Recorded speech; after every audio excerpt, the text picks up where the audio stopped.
மதுரை ஐயனை தொழுது அழகனே உனை காண வந்தோ கார்த்திகை மைந்தா உன்பரம் வேண்டி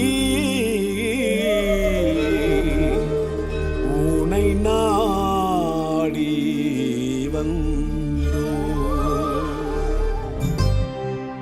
தமிழ்குடியில் கண்டெடுத்த முருகா அறுபடை முருகா கந்த சஷ்டி கவசம் ஒன்று போதும் வினை தீரும் முருகா பலம் கூடும் மகரா மலை மலையாய் திருவடிவே